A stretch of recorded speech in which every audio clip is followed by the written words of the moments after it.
Hello, everyone, and welcome to IATEFL Live. Today is our final sneak peek before the IATEFL Themes Online Conference. So I'm very happy to have you with me. And in this show, we are going to talk about the Themes Conference, and we're going to give you the final information about our online conference. For those of you watching from home, please drop us a hello wherever you come from. Just let us know where you're connecting from, and we will be happy to hear from you. And as we're always happy to welcome our Chief Executive, John Barton, to the show. John, hello. Hi there, how are you? Sneak Peek 3, it sounds like a film, doesn't it? Maybe we can shoot it later.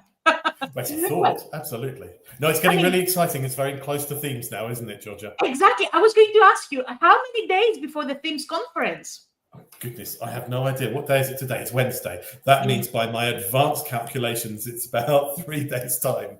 Oh dear, it's getting very exciting. It is indeed. And you know what? We have spent a lot of months and weeks planning the Themes Conference, and it is a lot of hard work that goes behind it.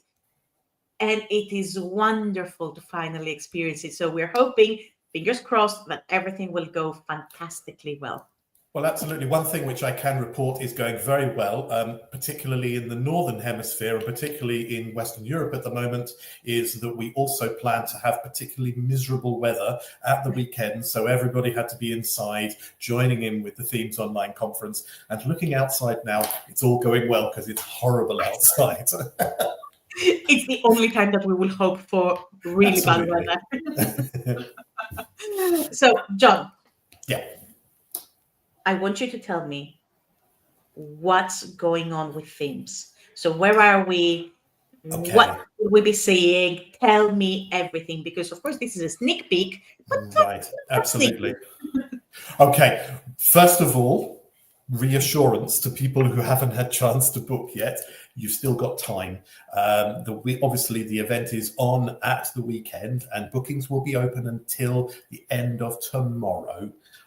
Thursday, so you can jump onto our website, click on professional development and then events, and scroll through all of the events that we've got coming up. They're all displayed there in chronological order until you come to the themes event, and click on that. Very simply, it'll take you through to the page where you can, at the bottom there, you can see login and book. And the key thing there is logging in. If you're a member of IATEFL, remember to log in first, because it's completely free for you. If you're not a member of IATEFL, that's fine too, and you can still book, but you do need to log in first. And if you've never done that before, that's absolutely fine. Just at the top right of the screen, you can see create an account. That's completely free to do. It doesn't have any sort of charge to it or implications. You're just creating an account on our website, and that means then you can register to join us and the hundreds of other people who are going to be there on Saturday and Sunday. So don't forget to book. You will also receive on Friday, the day before the conference, an email from us, and that will have with it the conference program, which is going to look something like this. And just so everybody prepares themselves, you'll see a page for each of the days, and then hopefully you've had a chance to plan the sessions you want to attend. If not, jump on our website and you can see the program already. But this version of the program, which we'll send to everybody who's registered for the event, you can simply just click on the session that you want to attend, and that'll open the room and you can join the session.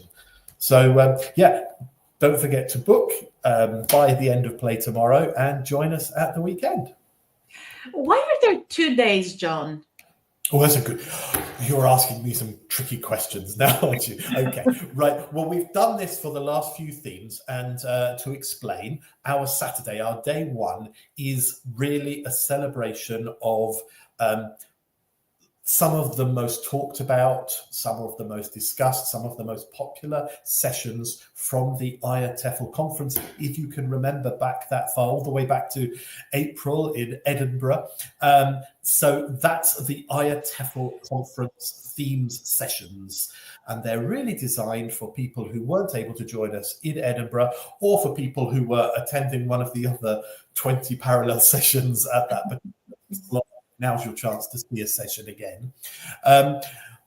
Day two is reserved for our amazing special interest groups.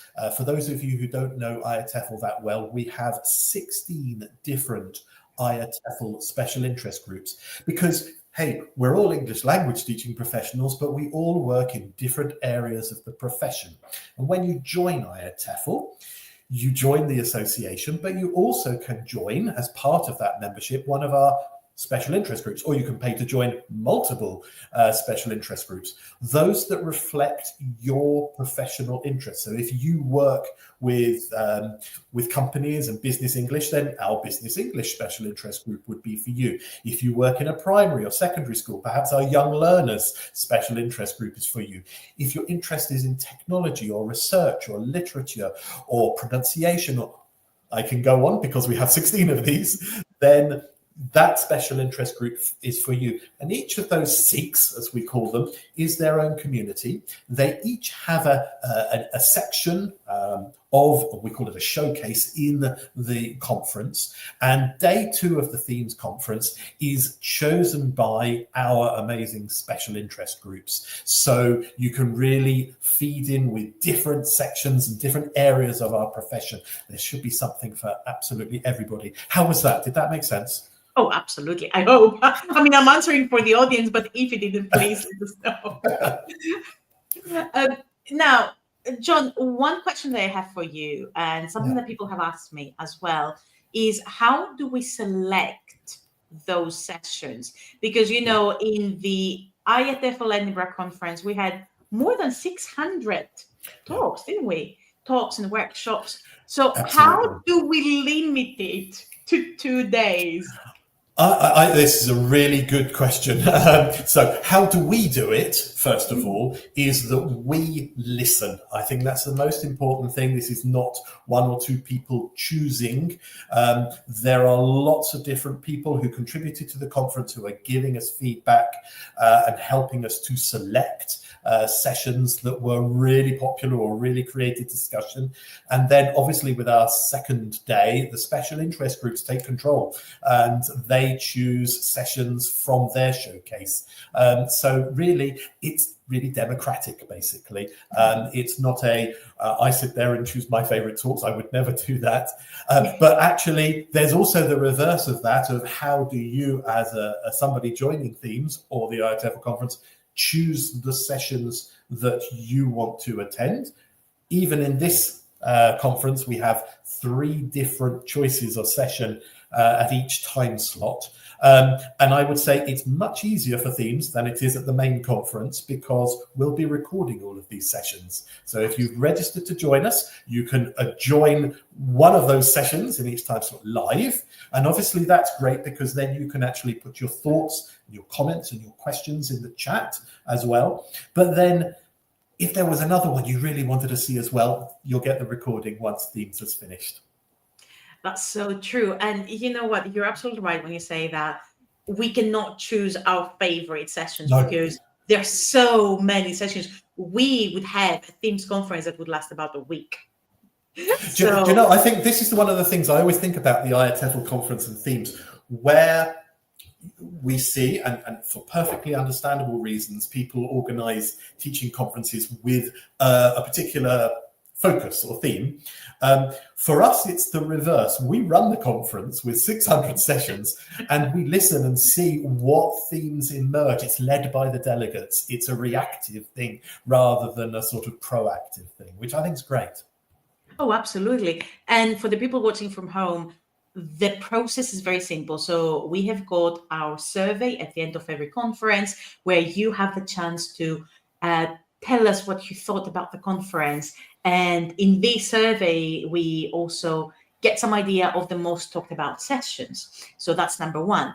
Then we also contact the membership committee, the conference committee. So this is the opportunity for the committees to also have their say, our special interest groups, our digital committee as well. So it is, as John said, a very democratic process.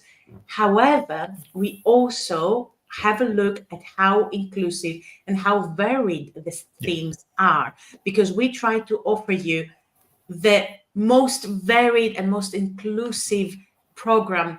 You can imagine that it's so difficult to put everything together in only 2 days. So this is why it's important for us to examine all of the themes and the program again and again. But speaking of the themes, John, what are the key themes that we will have? Everything and anything. I was going to ask you that question. No, there really is. Obviously, helped by day 2, where it's Sunday, I should call it, where we've got all of the special interest groups represented. There you're seeing a whole flavor of different areas of our profession. And you don't need to work in that area of the profession to find it interesting, to bring value to you and your context. But no, there really is something for everybody, as you would expect. Because it's such an important point, there are going to be 1 or 2 sessions which are focused on, technology and artificial intelligence, because it's having such an effect on our profession. But really, that is one drop in our sort of swimming pool of topics, and there really are. It's a huge range, and I always find it difficult to choose. How do you choose, Georgia? It's so difficult because, you see, when the Themes Conference was first established by Sean Wilden, so we thought, let's talk about, that was in 2023, let's talk about the 3 key themes, which was sustainability, mental health, and AI. That's right. Now, because we know that these are, priorities in education that are always becoming back, of course, we couldn't decide on these 3. So we've expanded the themes. And we said last year, when I took over, I said, let's expand the themes so that we can have more ideas circulating as well. Because AI, sustainability, mental health will always be a very significant part of our education in general. So this is... I think the other one thing I'd add is, as you rightly said, having that range of speakers from different contexts, different areas of the world, means there's an importance and relevance. It's focused globally rather than just being focused quite narrowly on one group of teachers in one area of the world with the same kinds of challenges.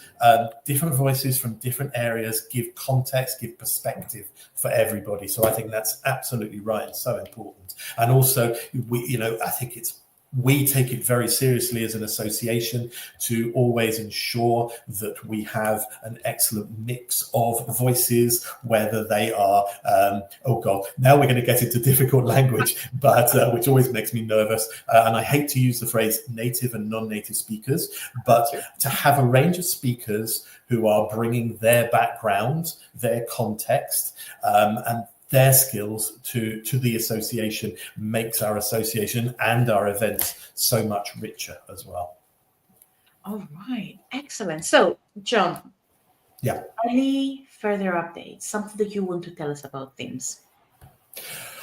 No, just don't miss out. As I said, if you're a member, it's free, so make sure you register, and you will, as soon as you have registered, not as soon as, but on Friday, you'll be getting all of the information on what to do on Saturday morning.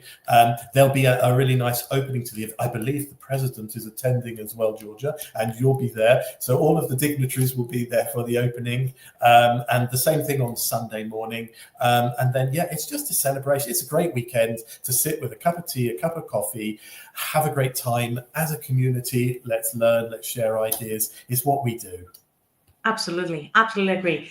John, thank you so much. Now, my pleasure. I am very excited, John, because today we have got 2 wonderful guests with us.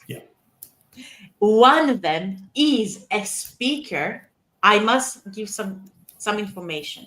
When I saw her talk on the IATEFL Edinburgh program, I said, oh my gosh, I want to go to that session. Unfortunately, of course, because we have the studio at the conference. You're running this. But now you can. And now I can. Exactly. So I must say thank you to the Leipzig for bringing us Barbara Lapornik and her topic on women's voices in contemporary literature in I mean, English. isn't that brilliant? Absolutely. I love it. But also, we have one of the SIG coordinators with us. I know. One We of are the honoured. people that always makes me happy whenever I see him. Oh, that's not me then. No, sorry. It's So okay. I to won't take it stay with personally. us, we have got Leandro Paladino, who is one of the coordinators of the Young Learners and Teenagers SIG. So I don't know how everybody deals with young learners and teenagers. Hats off to everyone who's watching us who deals with young learners and teenagers. You have my respect. Excellent. So, John, we'll put you in the background for now. Okay. I shall enjoy Sorry, listening. but we will see you. We will see you Absolutely. again after the interviews. And for now, bye bye, John. For now, as I said before, stay tuned because we have got one of our speakers from the Themes Conference and one of our SIG coordinators who will come and tell us about the young learners and teenagers action. And stay tuned.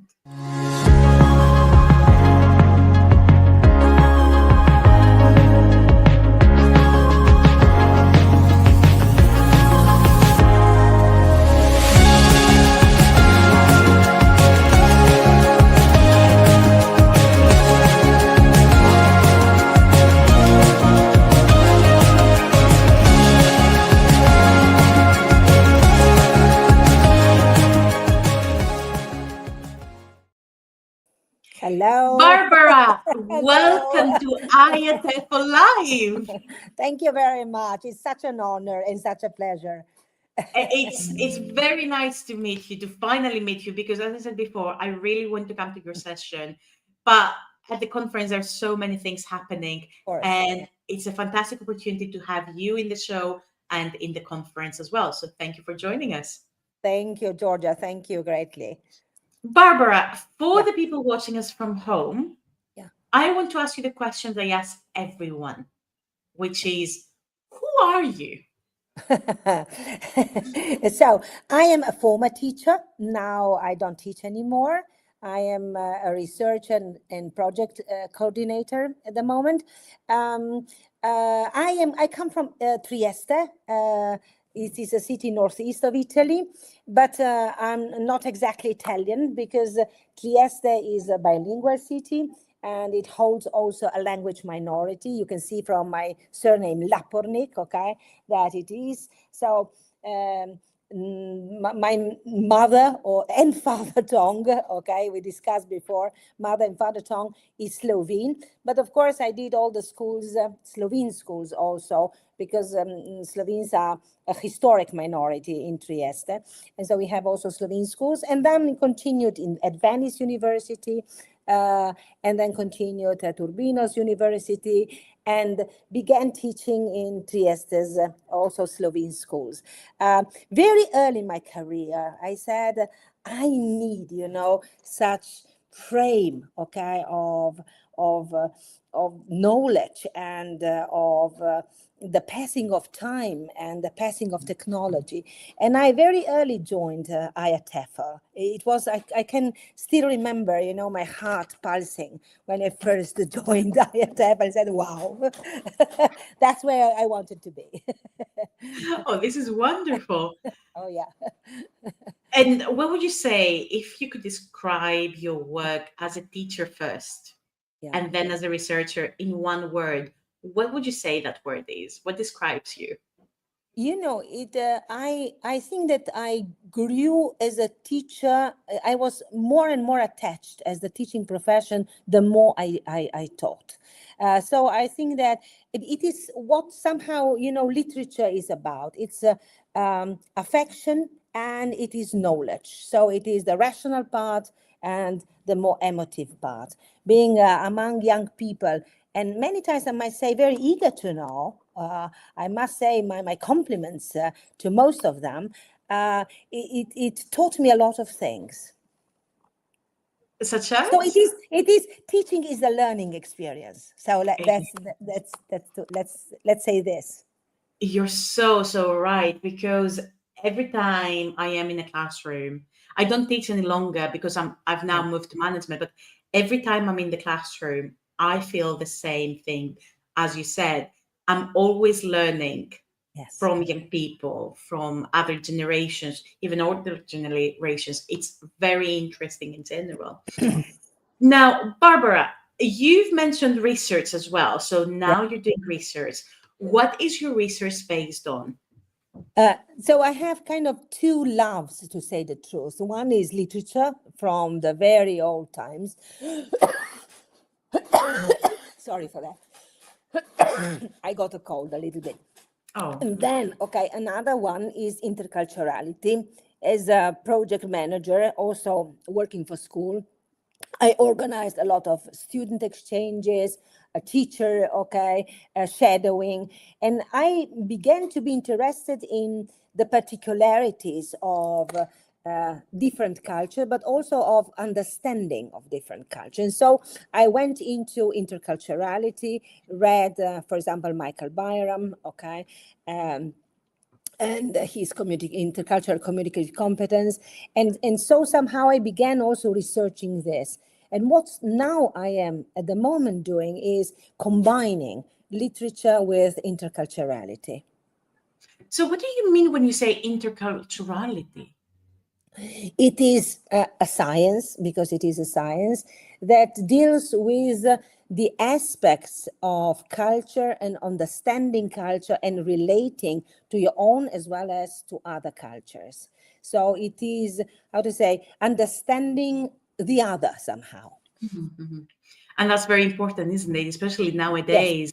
absolutely. Yes, Yeah. yes. And I'm very happy to see that there is higher exposure to different cultures, either because of the internet or Netflix. So how are you Absolutely. finding this that is helping your research?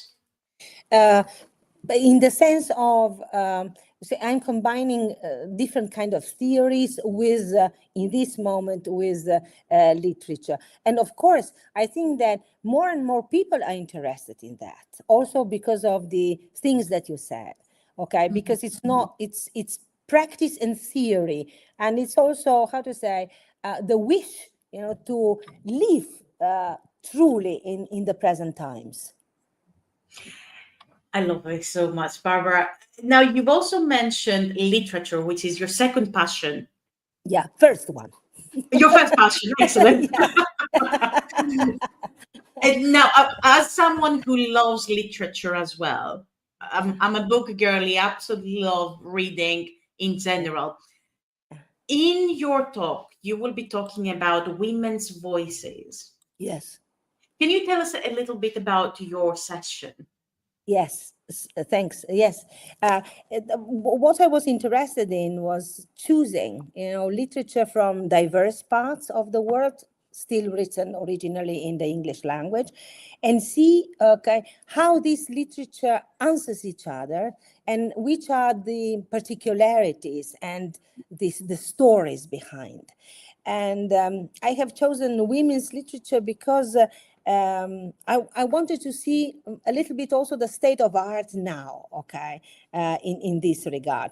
So I've chosen, for example, a book from the American literature from a Pulitzer Prize winner author, that talks about the Civil War, American Civil War. And then, I took, for example, a memoir, from the British Black writer Evaristo, a wonderful memoir where she sees and considers, the elements of her own life that brought her, to win, for example, the Man Booker Prize. Then I took an incredible book by Sri Lankan writer, Ganesh Shantan, that lives in the States, but that described the Sinhalese Mill War in Sri Lanka, and how a growing up girl tries to adapt to what she sees and how to help out the people that she can. So these are the three books. Then I took another book from a Canadian writer, Michaels, and the book is called Held, and it's a very lyrical, how to say, treatment of presence and absence of people that have gone and the people that have stayed. And it is, how to say, a link between very different characters, intergenerational, and spans 100 of times. Let me think which one I forgot. Oh, yes. The fifth book, I chose 5 books, and it's a lot for the time that we have, is Eleanor Catton, Burnham Wood. She is now living in the UK, but originally from New Zealand. And she has chosen an eco detective thriller story, very modern in concept, and describing the battle between grassroots, a grassroots group, okay, of let's say ecologists against technology and a tech billionaire. So it is a very different choice of books, but with very different origin, context. But I wanted to see a little bit how they are treating things, how they are responding to it, what kind of stories the protagonists are having, and what can we take out of it. Yes, yes, Very yes. really. And what inspired you to talk about this? This is also partly due to interculturality, because I wanted to see, the different cultural elements. And also, I think that it is a must that we also read different contexts, not our own only context, that we begin to understand the differences and the sameness, of course, present in the world, and to be enriched by this. I think that the contact of different elements and different cultures must enrich us. And what are you hoping the participants will get out of your sessions?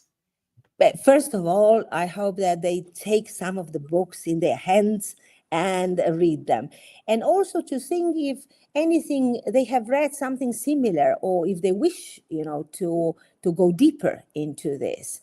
And to understand the marvels also of contemporary fiction. We are really rich in the offers that we have. Absolutely love this. Now, Barbara, one last question that I have for you is, do you see any difference between contemporary literature and women's voices in comparison to literature from the past? But of course it is, in the sense that the women began studying really, very late.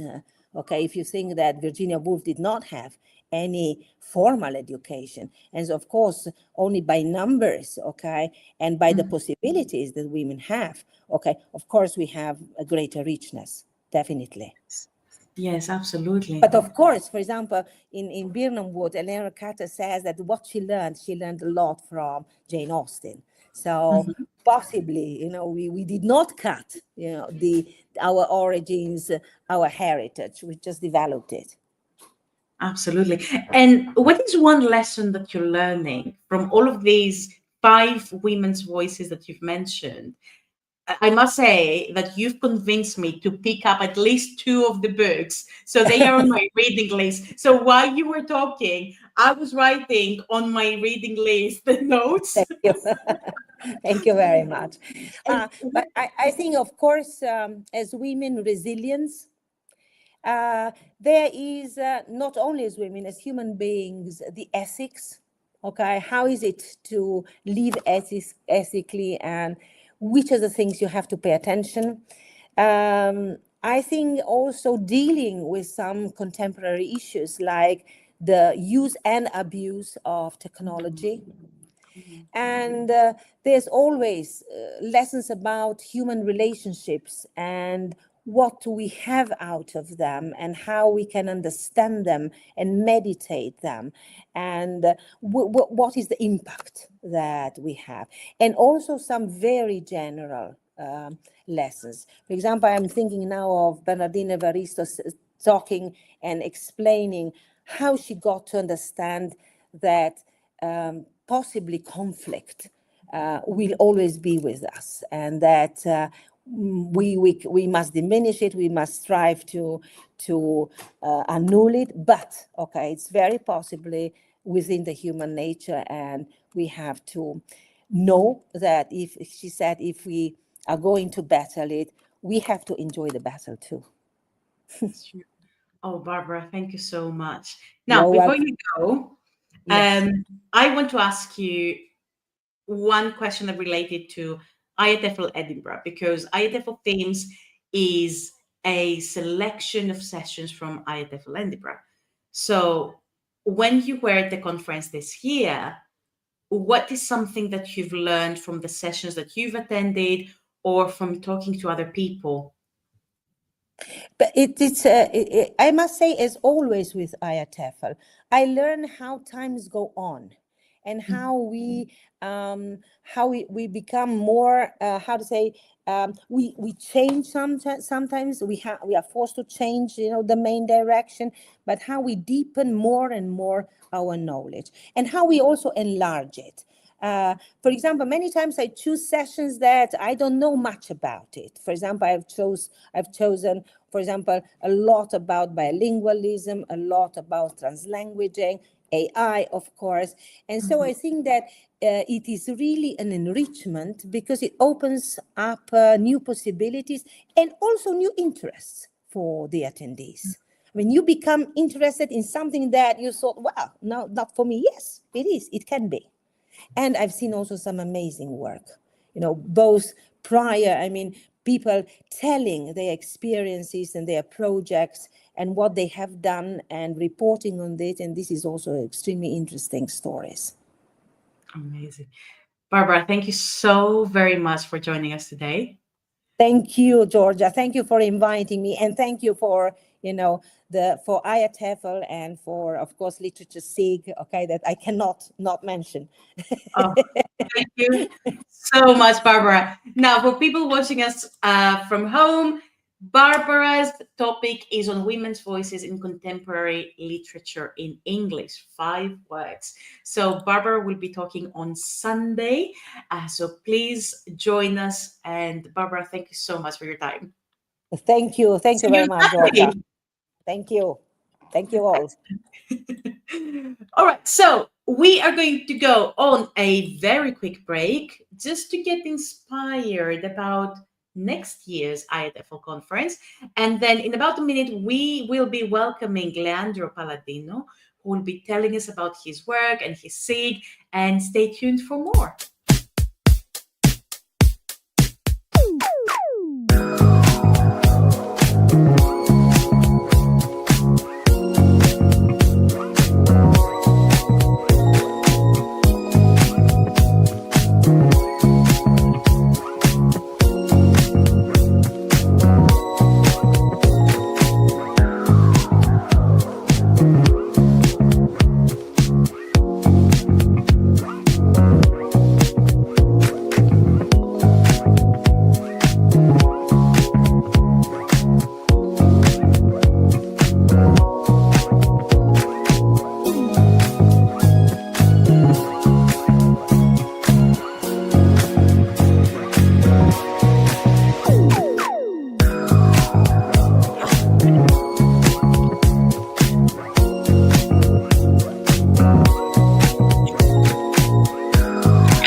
Welcome back with Leandro Palladino. Leandro, hello. Hello, my dear Georgia. How good to see you again. It's fantastic to see you always. And you know what? I mentioned it before and I will mention it again. You're always one of the most positive people I always meet at the conference. And I'm always happy to see you. And me you. Thank you. Now, of course, Leandro, I know you, I know your work. But again, I love this question because it will give us an insight into who you are. So, Leandro, who are you? Professionally, I would say teacher educator is the word that best reflects what I am. Because a little bit like you, I also left the traditional classroom some time ago, and I work a lot in educational management.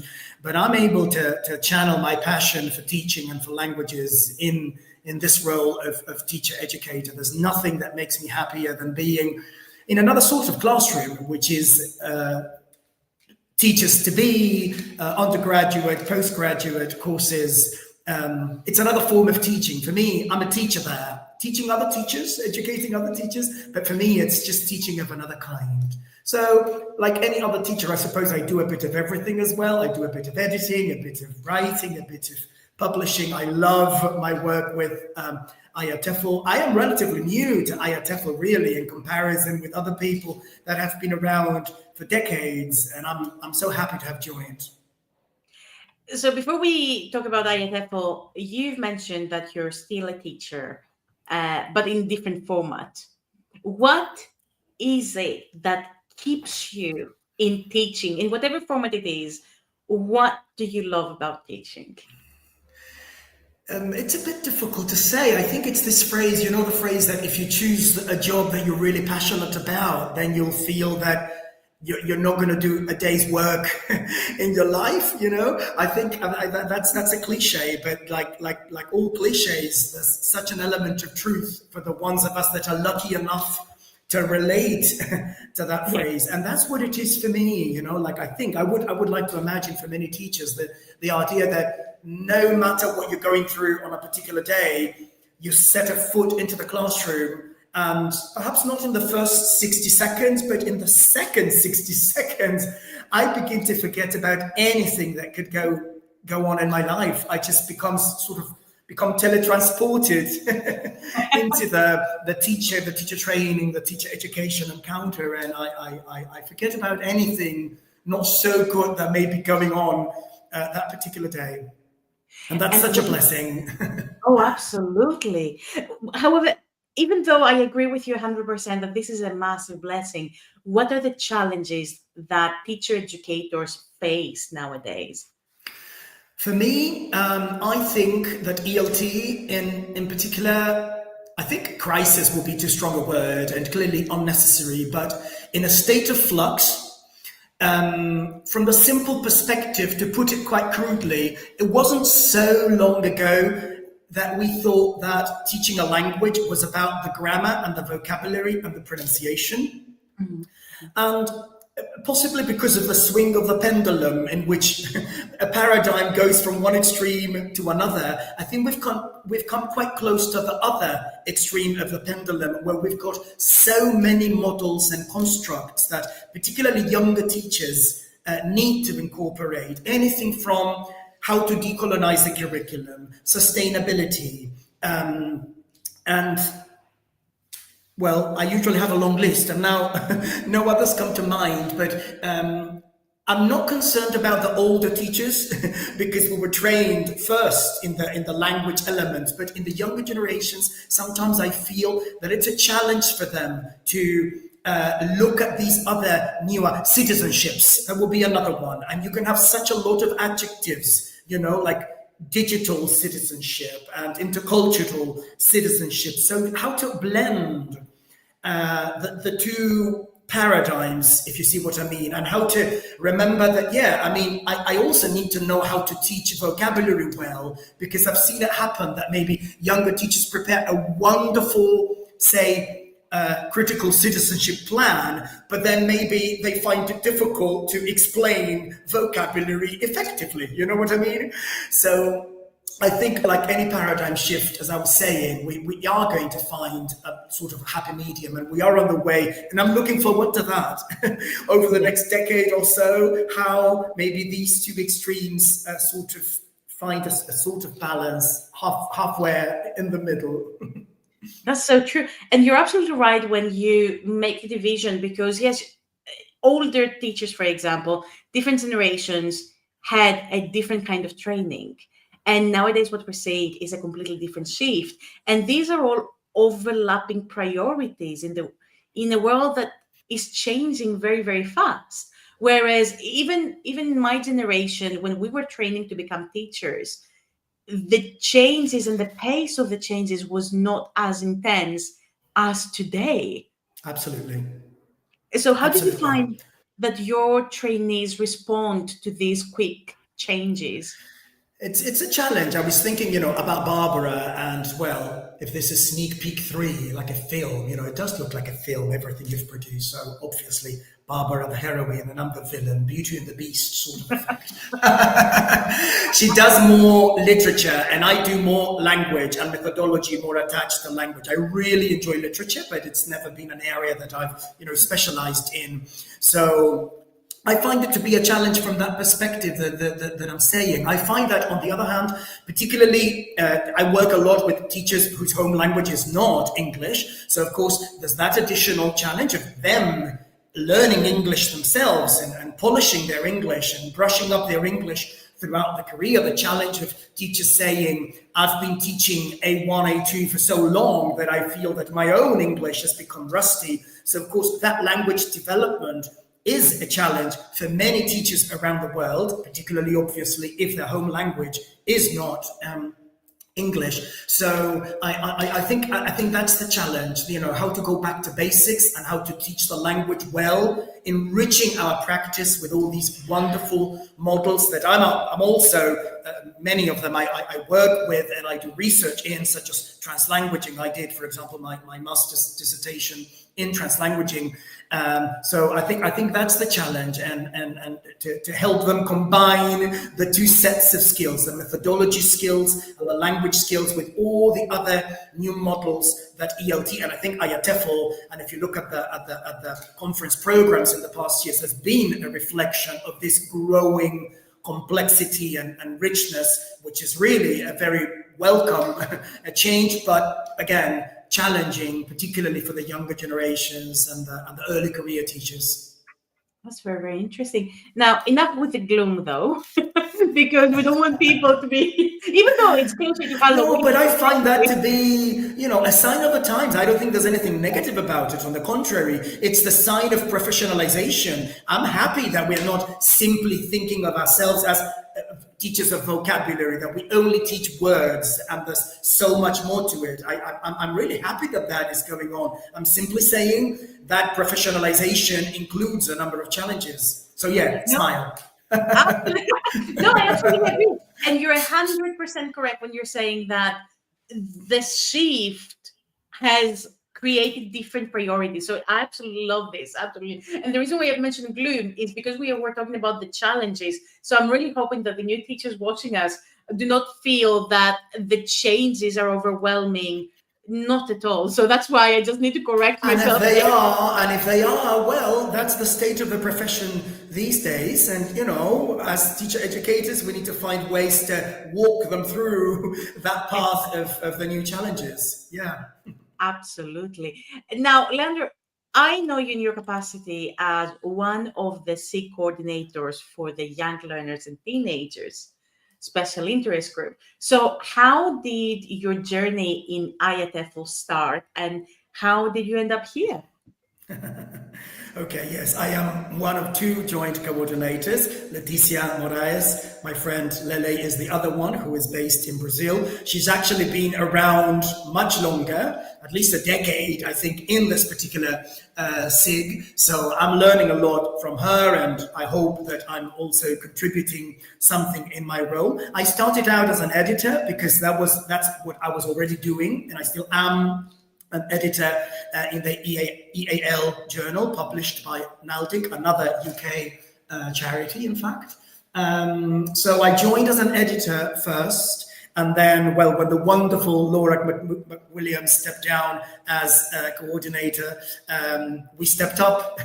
Lele from Brazil and me here being in Argentina as joint coordinators. In fact, Edinburgh was my first conference as coordinator. So learning the ropes on the one hand, and now that I am a bit more comfortable in the role, trying to work with Lele and the whole team about maybe a mid-range and a long-term vision, for the SIG, young learners and teenagers, which I think it's so good that IATEFL has that, because sometimes our industry has been, in some parts of the world, I think, or some areas that I've seen a little bit adult by default, if you know what I mean. So to have a SIG that can put the focus on, kindergarten ages and primary ages and secondary, but also this idea of, for us, the challenge with Lele is, all right, which of the things that the SIG has been doing we really want to continue with, which is so much, and we've got such great, such large shoes to fill because of, the previous coordinators, but also what fresh air we can also contribute, because again, as the profession changes, so do the needs for what each SIG can contribute to the larger IATEFL. Brilliant. And what would you say your goals are for the SIG? What do you want to inspire people to get from your SIG? Well, I love the I in IATEFL being international, and I think there are parts of the world where we still need to try and get to a little bit more. So because I come from the publications team and I'm still, giving a hand for both our blog as well as our biannual newsletter, which includes 5 articles every time we publish one. It's a challenge because there is a spotlight article and then 4 articles, 1 by age group, 1 for early years, 1 for primary, 1 for lower secondary, 1 for upper primary. So that's certainly a must keep for us. The question of age appropriate pedagogy and the idea that you can't just say young learners, and that includes anything from 4-year-olds to 15-year-olds, because the realities and their cognitive status is really very different. But then on the other hand, always reaching out to other parts of the world, always looking at the question of representation, who we publish. And I think, for example, Africa is a place that I would like to be, and we're trying to reach out, to African contributors, because, well, I think it's our job to try to make IATEFL in general and our SIG in particular as inclusive and as representative as possible of all the voices around the world. Some challenge, right? But, well, there we are, giving it a go. That's so true. And what action does, so you've mentioned the newsletter. What other action do you take on a yearly basis, let's say? What events do we see from your SIG? Another absolute must keep is our annual web conference, which will take place the last weekend of November, free of charge for anyone to attend, members and non-members. So we're very, very enthusiastically putting that together. A 3-day event, Friday, Saturday and Sunday, the last weekend of November. Lots of great voices and great topics in 6 sub-themes. There are 6 strands for our annual web conference taking place 28th, 29th and 30th of November. So anybody can join, whether they're members or not members, free of charge. All right. And if anyone wants to be involved in the young learners and teenagers special interest group, what can they do? Well, especially if anybody listening is not a member of IATEFL, maybe we should tell them that by becoming an IATEFL member, one of the benefits that they get is that their first SIG choice is for free. It's included in their annual IATEFL membership. So I hope that anybody interested in young learners and teenagers can choose us as their SIG. And then, of course, they can purchase additional subscriptions to additional SIGs as well. I know many people that are members of 2 or more SIGs, and I'd always be in touch, always send us ideas if anybody wants to be published. I mean, we try to be in our publication semi-academic, so to speak, because we and in particular, there's one section, apart from the 5 articles that I talked about, a practitioner's showcase, which is we choose a topic per publication, so twice a year. So we do something like how to teach with music, or creative ideas to teach grammar, or CLIL ideas, and that's shorter articles that basically any teacher from around the world, whether they've published before or not, can actually contribute. And we like the idea of helping teachers to be published, even if they've never published before, because we think that that's even our responsibility, not only to publish a big name, such as the spotlight for every newsletter that we do, but also to give a hand in, newer teachers or people that have never published before in getting their first pieces published, because no one begins with a book, right? We all begin with small text, and we all need to have somebody accepting us to publish smaller pieces, shorter texts, before maybe we move on to longer things that we publish.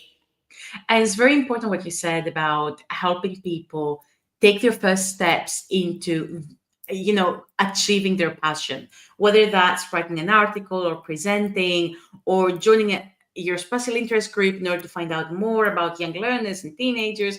It is very important to offer them support. So what kind of support do you offer your members when they reach out to you?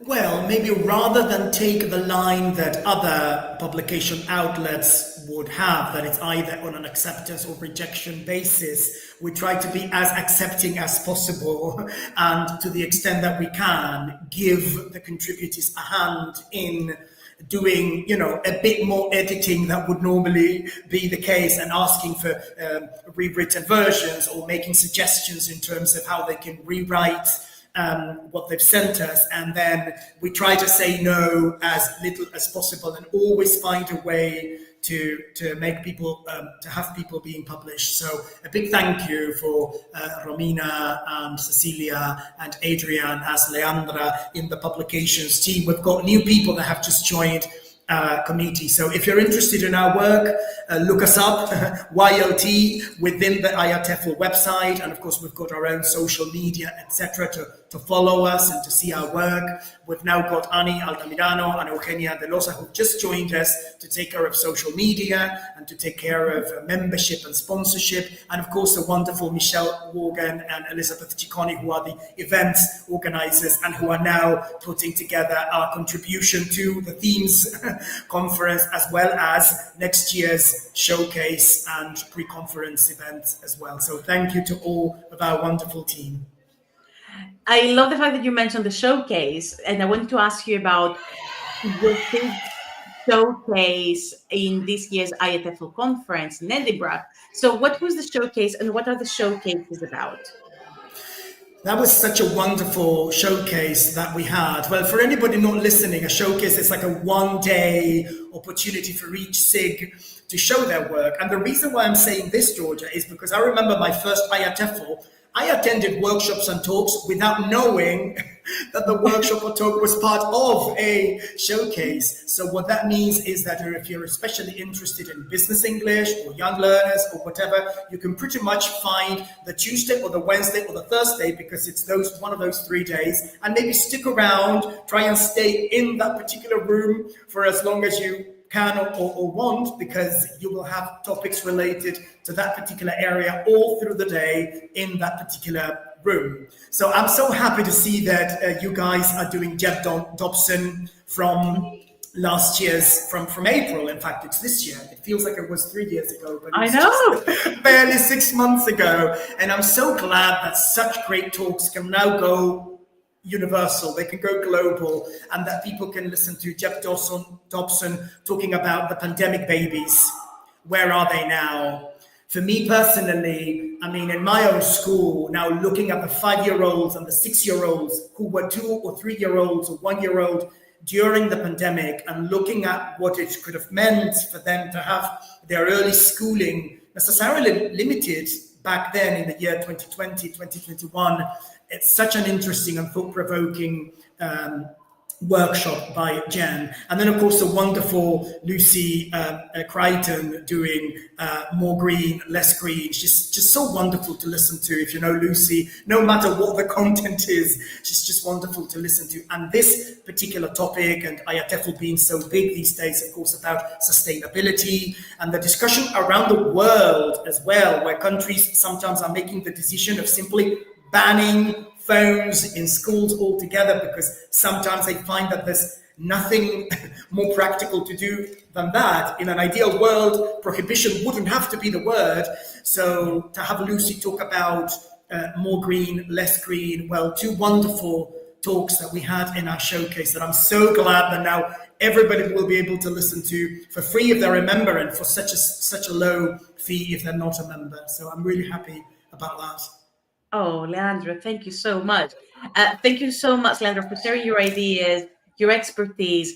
Now, of course, we will be in touch for next year's IATEFL conference, so we will definitely see you again. Before you go, anything else that you want to add about your seat? Basically that we're open to ideas, we're open to people contacting us formally or informally. Reach out on our website, reach out on our socials. Again, YLT, Young Learners and Teenagers, and SIG, as you know, is Special Interest Groups. So get in touch if you want to do something with us, for us, and I'm sure we'll find a way, whether it's an event and whether you're more, camera, not very camera shy, and you want to do something at the level of public speaking, or else more related to publishing. We're always keen to hear from people, teachers, practitioners, researchers from different parts of the world. Amazing. Leandro, thank you so much. And I will see you on Sunday then. Yes. Thank you, Leandro. Thank you very much. Such a pleasure. Bye. See you on Sunday. All right. So, everybody, it is almost time to count down to the IATEFL Themes Conference. So let me bring John back so that he can confirm that we are, John, how many days away? Oh, I've lost count. Is it 3? Did we say 3? It is 3. I think yes. we said 3. Yes, yes, absolutely. Your advanced calculations have said 3. Oh dear. I was just, when Leandro was talking about the challenges for the next generation, I felt so old, because the big challenge for me when I first started teaching was how to use the cassette recorder and to get back to the 000 in order to do the listening text. Oh, the challenges in those days were so simple, weren't they? Oh, absolutely. And that's why I felt that I was presenting it in a very gloomy way. That's why I said to Leandro, enough with the gloom, because I don't want our audience and young people. I think he's right though, Georgia. They're all challenges, but they're really important challenges, and they're taking our profession forward as well. And that's so important. We're more inclusive as a profession now. We're more international and accepting of different peoples and different contexts. That's so right. So big challenges, but so important to do as well. Absolutely. And as they say, know thy enemy. So it's not really an enemy. All of these challenges are not our enemies. But if we are aware of what's happening in the world, then that gives us the opportunity to actually work together, learn from each other. And of course, the special interest groups are a fantastic way. And a little bit of shameless plug, IATEFL is a fantastic way for us to also. Well, I always come back to when I first started teaching, which admittedly was in the 14th century. I went to a school I didn't know and a context I didn't know, and IATEFL is that sort of community where you feel, there are other people like me, and you can share your challenges, share your problems, and share your ideas, and it just makes you feel part of something rather than being isolated. And that I really think is what the beauty of what we do. That's so true. And I felt the same thing when I first joined IATEFL, and when I also joined the digital committee, Sean's digital committee, which, by the way, Sean has asked me to do something. So Sean, because I know you're watching, let me clean my camera, because Sean told me clean your camera. You're always going to get a tell off. Oh, absolutely. I love this. a big thank you to Sean for creating the IATEFL Themes Conference, something that we have started and as a beautiful idea that is growing. And I'm really happy to see more and more people wanting to join the Themes Conference. So Sean, thank you for building this and for us to be here today. So, John. Yes. We are ready for the IATEFL. I think we are. Absolutely. We are indeed. Yes. I think that number one, make sure you're registered. Number two, make sure you receive the email from us on Friday. And number three, make sure you've got plenty of tea and coffee. I think these are the things. If you've got those three sorted, that you're ready for the weekend. Absolutely. And some advice, because, before the IATEFL conference, the face-to-face conference, we always do tips before you join the conference. So, John, what would be your one tip for the online conference? Well, that's a really good question. I think it's about just absorbing as much as you can. Don't try and make a note of everything that's said, because you're going to get the recordings anyway. And I always say, with regard to the choice of events, choose things, of course, that are of professional interest to you, but then always choose one or two which are something new and something different, because I think that's motivational and it sort of stretches our areas of interest. So I'm going to give those two. And I can see that Sean's just put up a comment of always make sure you've got plenty of snacks as well, which I wholeheartedly agree with. I'll make sure I'll be there for that. Absolutely. I was going to actually agree with Sean, because having, first of all, a pre-planned meal for lunch is very important. Oh, that's a good idea. Yeah.